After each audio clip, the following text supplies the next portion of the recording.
Hello, my name is Steve Gerhardt, and this is the Unagi Observer.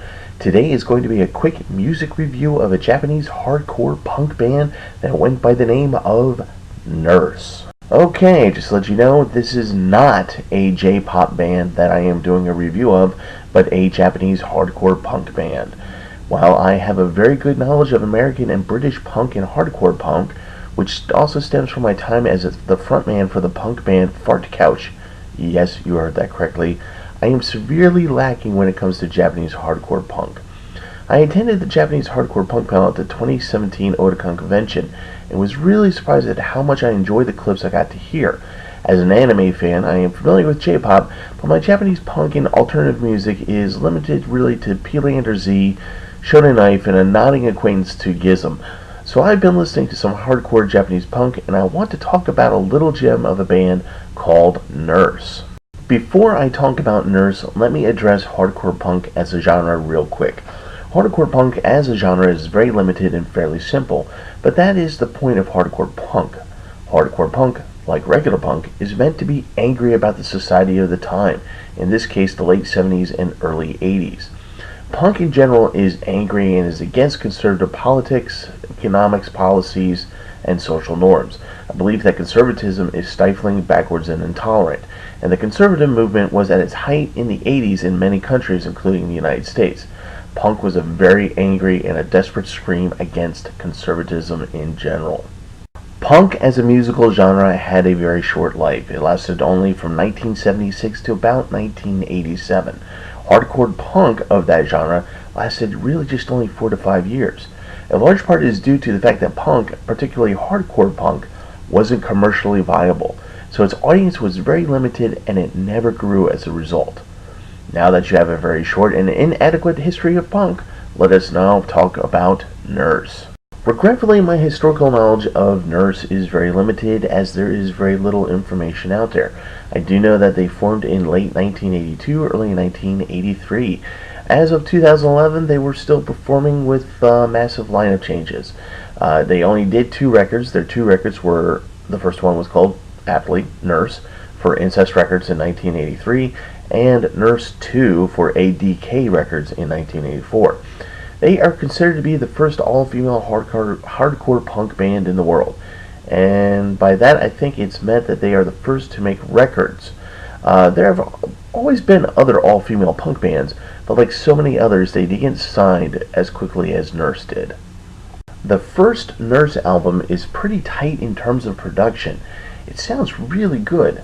The bass and guitars aren't just thrashing, there is some complexity to their playing, and you see more of that in the second album.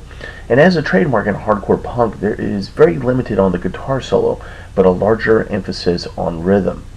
And Keiko's voice is pleasant and not flat. Many female lead singers in the hardcore punk genre usually have a flat voice. The inflection comes only when there is an increase in the volume of the voice, otherwise it sounds very monotone. But Keiko can sing and only resorts to the flat monotone when it serves the purpose of the song. While Nurse is a fast-paced band with a very limited discography, you can see how they influence bands such as Shonen Knife. They can sound cute, but on reflection of the lyrics, they aren't so cute, and unlike Shonen Knife, Nurse can drop into being ominous and dark really quickly. For you punk and hardcore punk fans out there, I highly recommend both of Nurse's albums. They might be a little bit hard to find, actually they really are hard to find, but if you can get them, buy them, it's worth the money. And for you J-pop fans, well, Nurse is Japanese, so why not give them a try? Alright then, if you want to check out both of Nurse's albums on YouTube, click on the links below. Also check out my little AMV to Nurse's Red the Moon right after the credits. My name is Steve Gerhardt, this is the Unagi Observer, and as always, thank you so much for watching, and see you guys next time.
に狂ってセコンドトース